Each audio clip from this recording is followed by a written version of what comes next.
a great, great morning, the first day in heaven when you stroll down the golden avenue. There are mansions left and right, and you thrill to every side, and the saints are always smiling, saying, how do you do? Oh, it's a great, great morning, your first day in heaven when you realize your worrying days are through. You'll be glad you are not idle, took time to read your Bible, it's a great morning for you.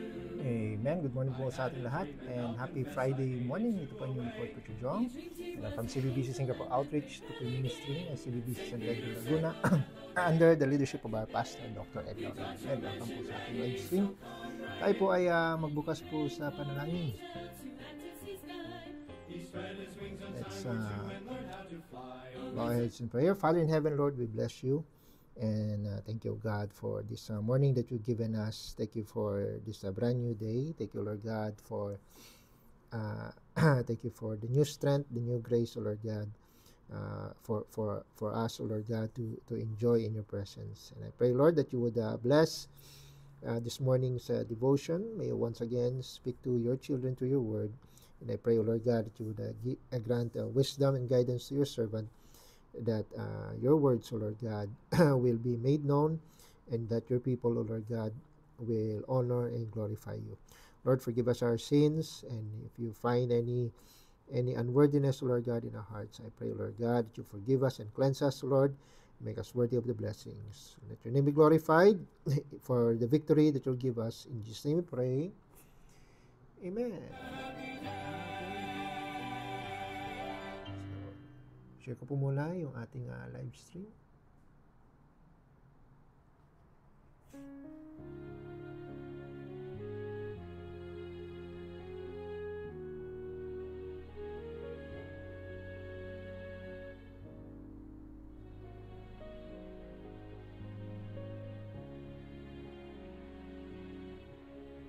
Enjoy in your presence. Pray, Lord, that you would bless.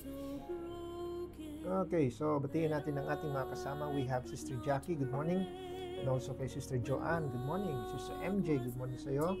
And also kay Mrs. Cadayona, good morning po. And also kay Sister Joffin, good morning. And kay Sister Denya and kay Sister Dana. Amen. Okay, so like kagaya po ng na-announce ko po last Wednesday, no, which started last Wednesday, yung ating yung ating devotion ay dediretso na po tayo sa message, para po to also para na rin po sa mga nagmamadali, so I didn't want na maging pahabain po natin yung programa because the main thing is mabigyan po kayo ng message and para mabaon mo po during your work.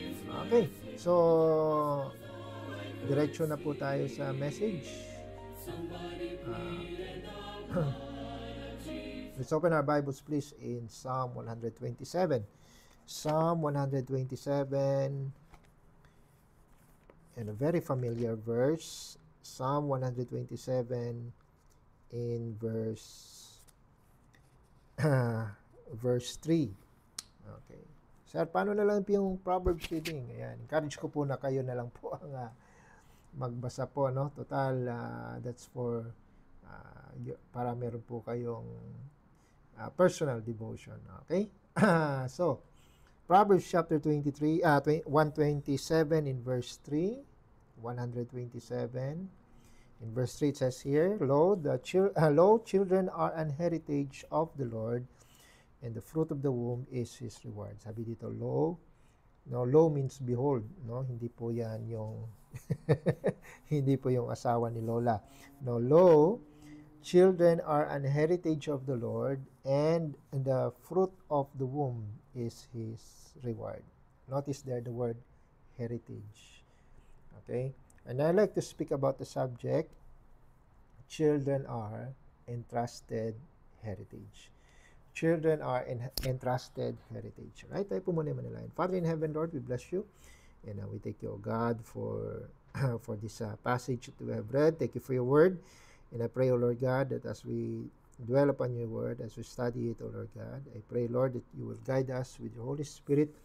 Speak to us, O Lord God. Speak to our hearts. And Lord, Guide your servant, give me words to say, and make me a blessing to your people this morning, so that they may keep your word in their hearts, that that it will be their guide, their encouragement, O Lord God, throughout the day. And I pray, O Lord God, for your blessing, for your honor, and for your glory. In Jesus' name we pray. Amen. Okay, so children are entrusted heritage. Now, uh, meron akong nabasa na quotation, a couple of that. It says, children are not given to fulfill our dreams, but to fulfill God's purpose. And another thing na nabasa ko is parenting. Madalas natin ito marinig. Parenting is stewardship. It's not ownership.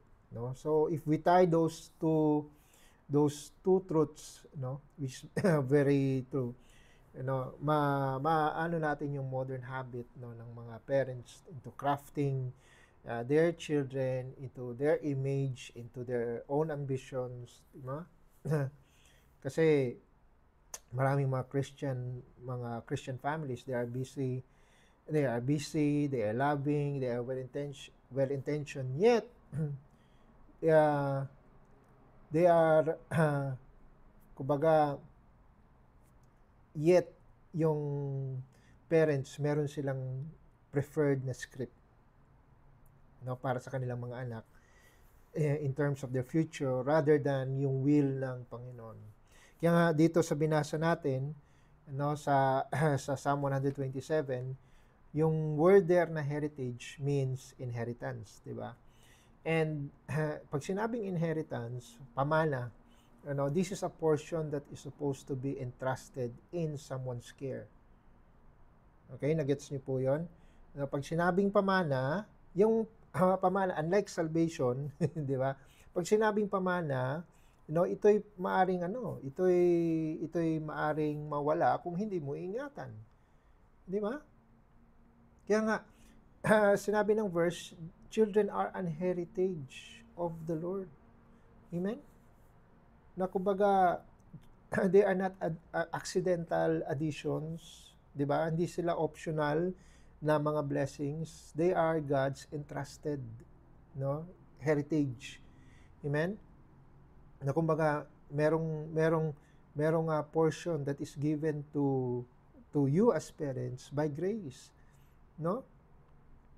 He has given them to you not to shape them after your own will, but for you to return faithfully. Na kumbaga, Lord, ito yung buhay na pinagkatiwala mo sa akin. Di ba?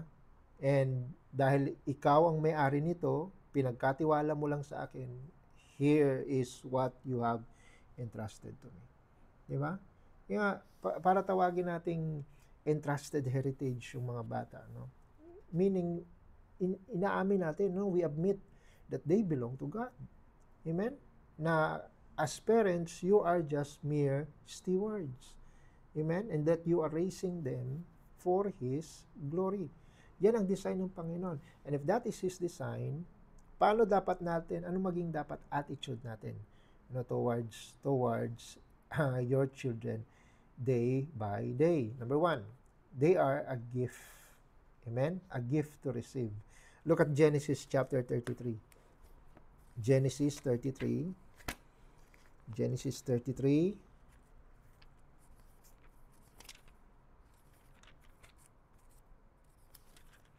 In verse 5. Genesis 33. In verse 5. Sabi po dito, and he lifted up his eyes and saw women and children and said, he meaning Esau, he saw women and children and said, who are those with thee? And he said, sabi ni Jacob, the children which God had what? Had graciously given thy servant.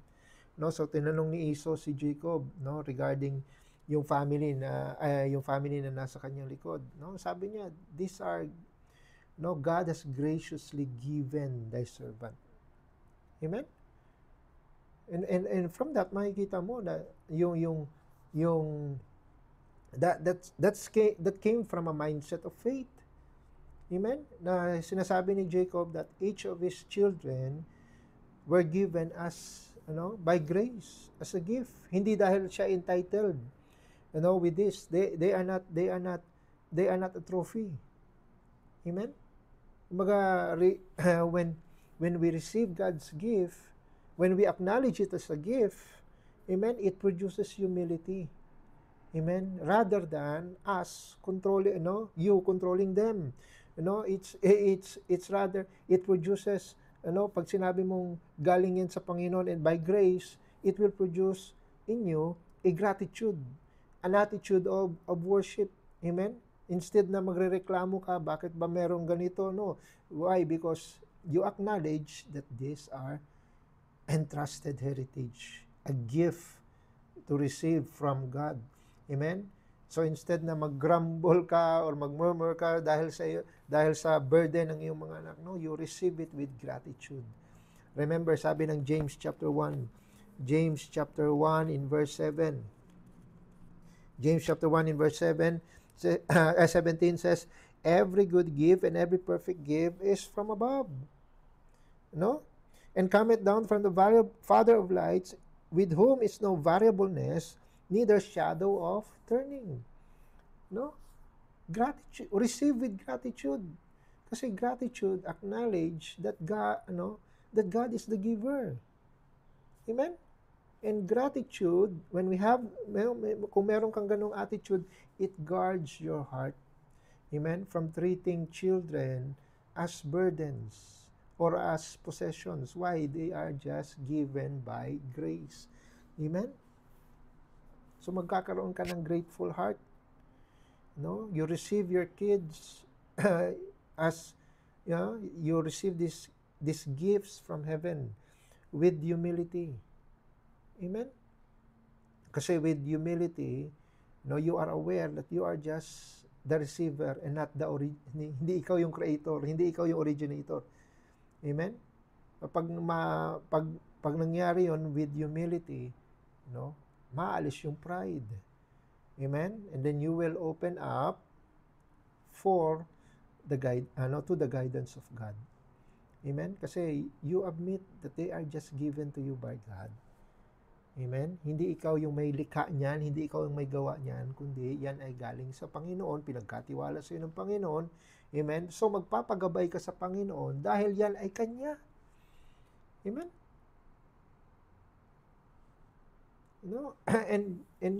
And willingly, ikaw ay willingly magkakaroon ka ng mission, to cultivate, a home wherein yung gift na binigay sa ng Panginoon, they are embraced, they are heard, and they are what? They are pointed to Jesus. Amen? Why? Because welcome sa Panginoon ang mga bata. Diba? Sabi nga niya, suffer the little children to come unto me. And ano sabi niya? Forbid them not. Amen? Sabi yun sa para sa mga naglilista. Mark chapter 10 in verse 14. Mark chapter 10 in verse 14. Suffer the little children to come unto me and forbid them not, for of such is the kingdom of God. Amen? Kaya nga, every day dapat ikay magpapasalamat. You must have a thankful attitude, that God entrusted you with your children. Amen? You pray for them every day. Thank them one by one, name by name. Amen? At kung meron kang may mga attitude ka na mali, that you realize now that you are just being entrusted, then confess any attitude na ng entitlement. Amen? And then you speak to your kids, in a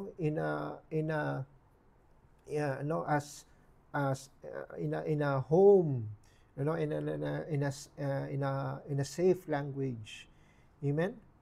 You mark those moments, yung mga milestones, na meron ng mga bata.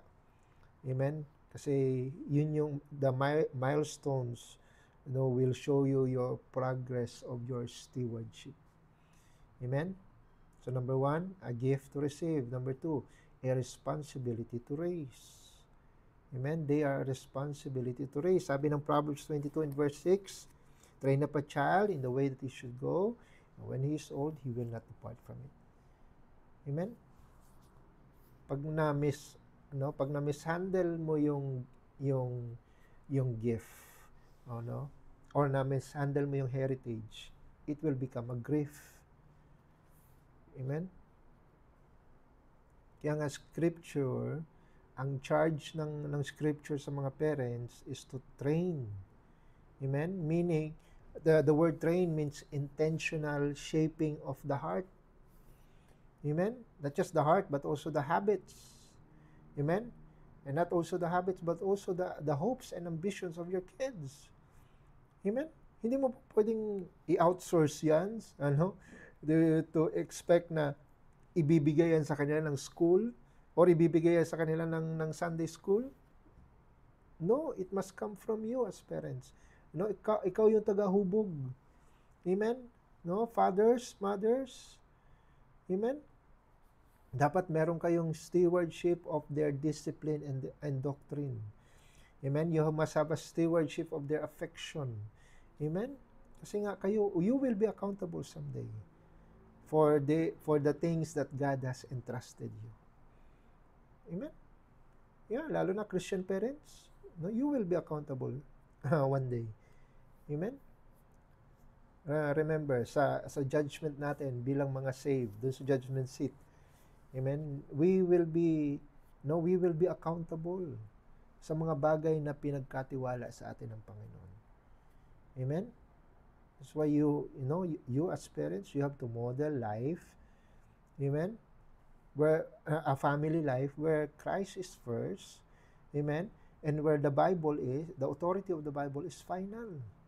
Amen? You must be faithful in that. You must be biblical, amen, in raising your kids. That's why you have to teach them diligently. Sabi ng Deuteronomy chapter 6, in verse 6, Deuteronomy 6 in verse 6, sabi dito, "And these words which I command thee this day shall be in thine heart, and thou shalt teach them," what? "Diligently unto thy children, and shalt talk of them when thou sittest in thine house, when thou walkest by the way, when thou liest down, and when thou risest up." Amen? Training. And in this, sa sinabi ni Moses sa Deuteronomy, training is daily. Training is conversational. Amen? Training is heart-to-heart level. Amen? Na kumbaga, isasaturate mo yung mga anak mo with Scripture, even in the ordinary moments of their lives. Amen? That you must help them or train them to see God's working hands, in every event of their life. Amen? Instead na mo yung anak mo sa sanlibutan. Amen? Too many parents, they just allow their kids to be saturated by the world. Oh, how about saturating your kids with the presence of God? Amen? Kumbaga, ipamukha mo na that God is part of this home. Amen? Teach them diligently. Amen? When you discipline them, discipline them lovingly. Hindi yung angrily. Hello? Wag dapat pagalit. Amen? Kundi may purpose. Kasi pag galit ka, mawawala yung purpose. Ang ano mo lang is yung emotion. Kasi na-disappoint ka, nagalit ka, di ba? Or hindi na-meet yung yung expectations mo. Hello? Kung ganun lang yung disiplina, then alam niyo yung ma-accomplish niya hanggang sa level mo lang. Hindi yan it will not reach the heights of heaven. Amen. Dapat kapag ikay nagdisiplina, you discipline with love, with purpose. no, with sobriety, amen. Dapat ikaw ay with temperance. Dapat control mo pa rin yung sarili mo. Amen. Alam mo yung ginagawa mo. No, hindi yung pitik bulag ka kahit saan tumama yung pamalo. No, you discipline lovingly. Amen.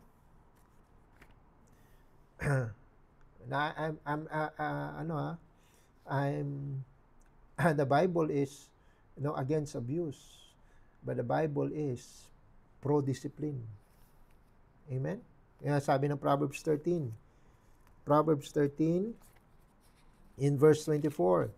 Sabi ng verse 24, He that spareth his rod hated his son, but he that loveth him chasteneth him betimes. Amen? No, if you spare the rod, no, sabi, spare the rod, spoil the child.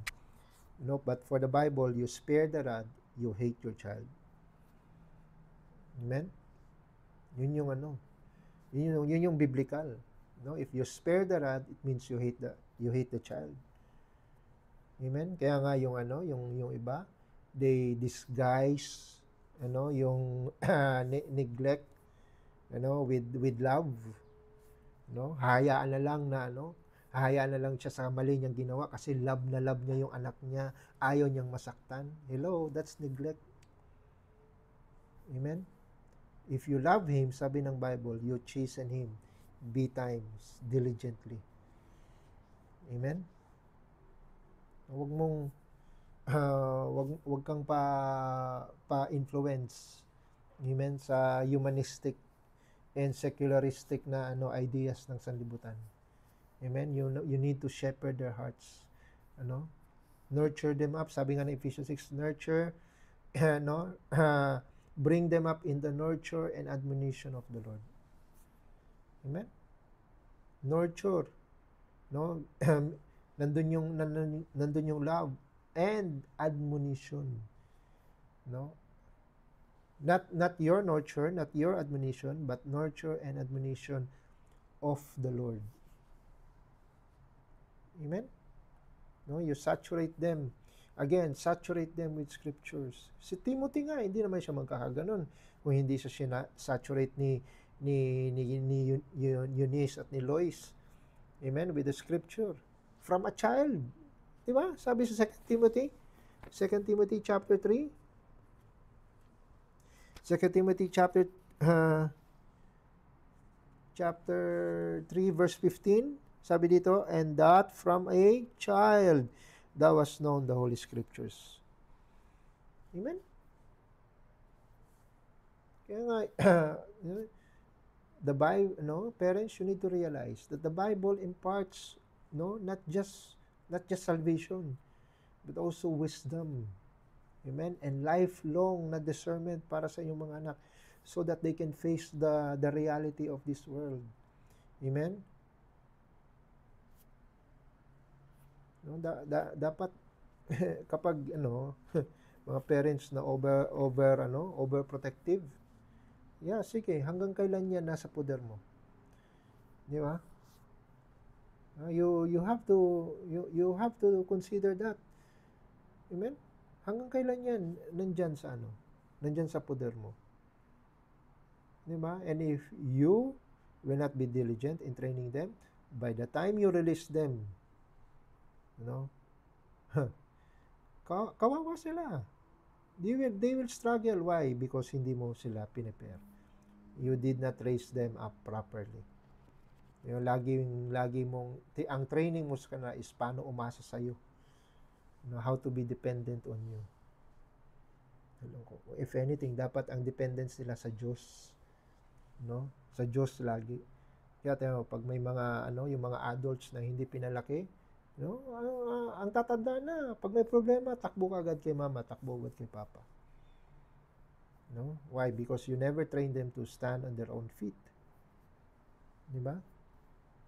You never train them to depend on God. Amen? Kaya you establish, amen, consistent discipline. Merong family Bible time, merong priorities kapag Sunday. Amen? May mga house rules kayo. Amen? At kapag sila nagkamali, there are consequence, pero pero controlled. Amen? Hindi hindi yung out of control, hindi yung scandalous. Amen? No, na meron kayong regular na parent-child conversations, heart-to-heart talks. Dapat regular 'yan. Amen? Dapat meron kayong mga biblical mottos sa inyong bahay. Amen? Number 1, they are a gift to receive. Number 2, a responsibility to raise. And number 3, the last, a life to return. Amen? A life to return. Look at 1 Samuel. 1 Samuel chapter 1. 1 Samuel chapter 1 in verse 27. Sabi dito, "For this child I prayed, and the Lord had given me my petition which I asked of him. Therefore, also I have lent him to the Lord. As long as he liveth, he shall be lent to the Lord." And he worshiped the Lord there. No? Hannah, he received Samuel from the Lord. And at anong ginawa ni Hannah? He returned him to the Lord's service. Amen? And that is the ultimate goal. No, pag sinabi mong faithful parenting, yan yung finish line na kumbaga na Lord, ito yung pinagkatiwala mo sa akin.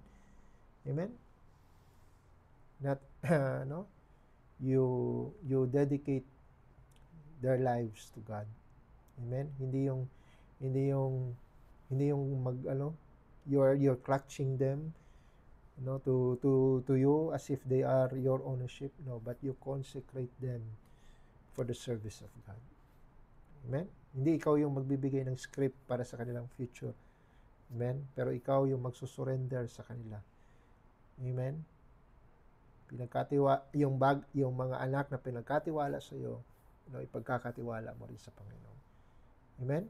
Kaya nga sabi ng Psalm 127 sa verse 4, yung kasunod na verse, Psalm 127 in verse 4, sabi dito, "As arrows in the hand of a mighty man, so are children of the youth." As arrows in the hand of a mighty man. Di ba? And yung arrows, mga kapatid, i-aim mo yan sa proper adulthood and you release them. Amen? You release them. Hindi sila for display. Display lang yung mga arrows. At hangaan ka, ay, ang ganda ng mga arrows mo. So, anong pakinabang? No. You take them. Amen? From your quiver, you put them in the bow, and you release them. They are to be sent. Amen? They are not meant to be kept. They are meant to be sent. They are meant to be released. Amen? You present them to the Lord. Amen? Si Jesus Christ, amen, sa Luke chapter 2, He was presented to God. Amen? Luke chapter 2 in verse 22, "And when the days of our purification according to the law of Moses were accomplished, they brought him to Jerusalem to present him to the Lord." Amen? So when you acknowledge your kids, you dedicate your kids, you acknowledge the ownership of God. Amen? And you are asking him, "Lord, please, oversee, oversee how I raise this gift that you have entrusted me." Amen? Kailangan mo ng supervision ng Panginoon. Supervision from His book, from His word, from His wisdom. Amen? You consecrate them for God's use. Nakagaya na sinabi ng Romans chapter 12 verse 1, "I beseech you, therefore, brethren, by the mercies of God, that you present your bodies a living sacrifice." Amen? Of course, it must start with you. Ikaw as parents, you present your bodies as a living sacrifice. Amen? You model that to your kids. Teach them how to yield their lives to God. Amen? Para pagdating sa iyong mga anak, they will be prepared to say, Lord, ako rin. Lord, here am I. Amen? And you know, you trust God. Amen?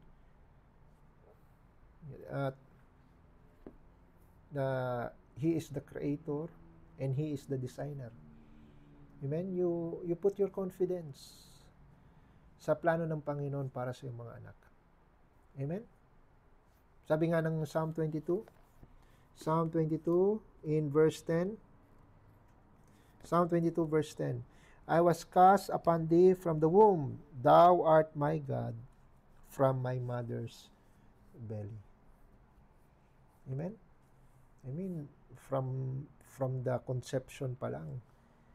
Amen? Siya na yung Diyos. Siya na ang supposed to be Diyos ng batang yan. Amen? Pero paglaki, paano mo hinubog? Nanatili ba? Amen? Na ang Panginoon ang nagiging sentro ng kanyang buhay? Hello? No, rejoice. Rejoice na meron kang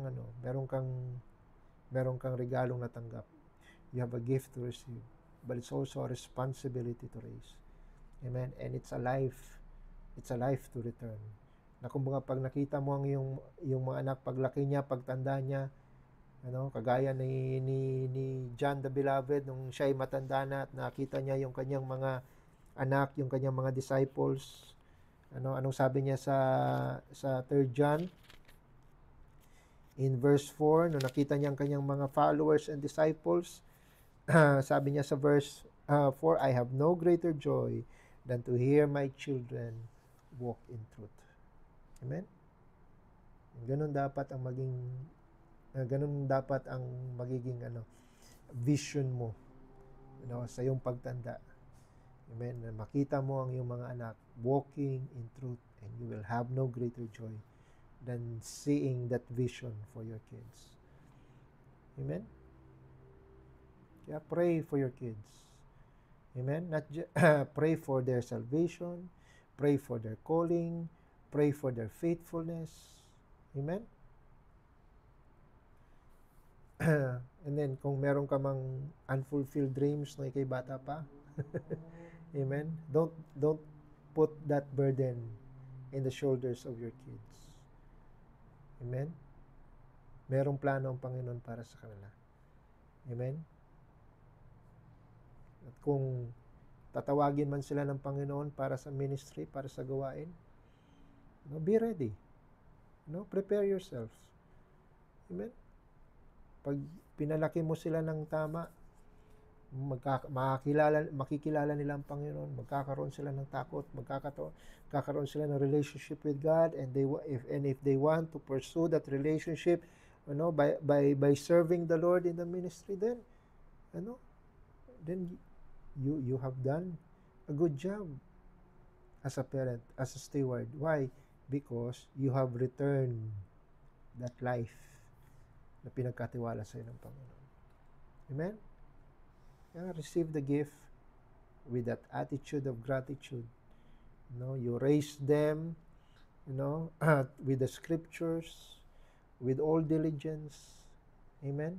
And you return your kids ng merong gladness, merong joyful surrender. Amen? And na ina-acknowledge mo that these are just entrusted heritage to me. Amen? Tayo po'y mananahin. Father in heaven, Lord, we bless you. We thank you, O God, for your word. We thank you, O Lord, for another reminder, O Lord God, especially to parents about the stewardship for their kids. And I pray, O Lord God, that parents will acknowledge this truth and apply it, O Lord God, in their individual homes. Thank you, O Lord God, for your word. And give you back the glory. In Jesus' name we pray. Amen. Alright. I hope naging blessing po ang message natin ngayong umaga.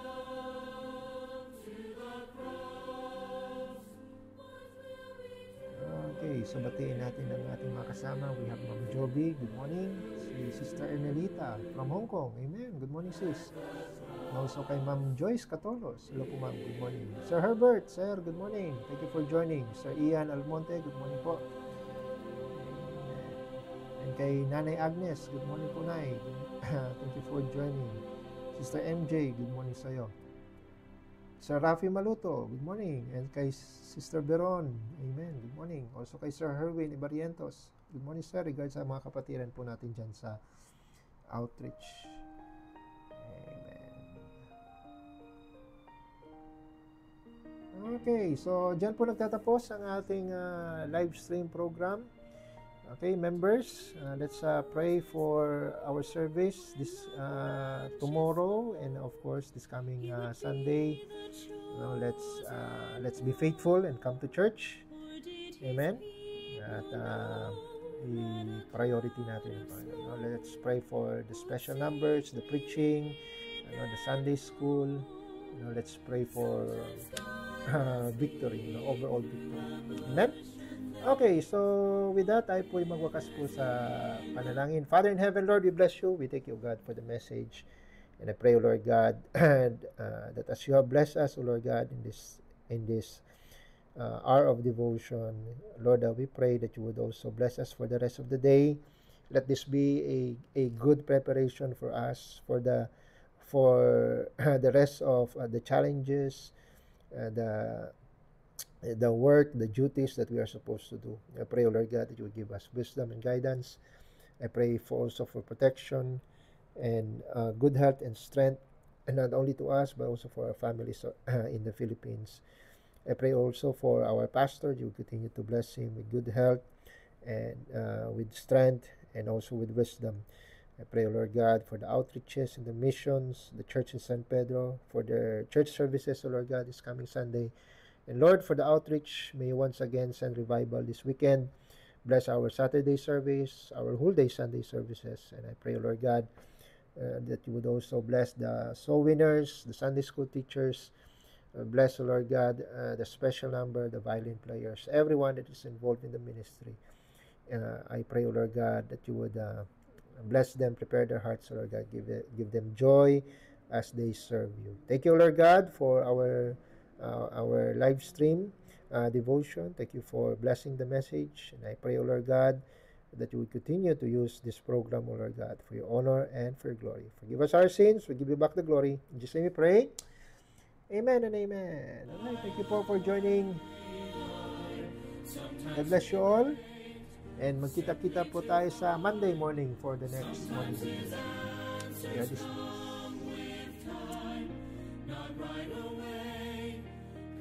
To see. Sometimes we never get those parted seas that lead us from the shore. But there is a place where we rest in His grace when sometimes we wait on the Lord.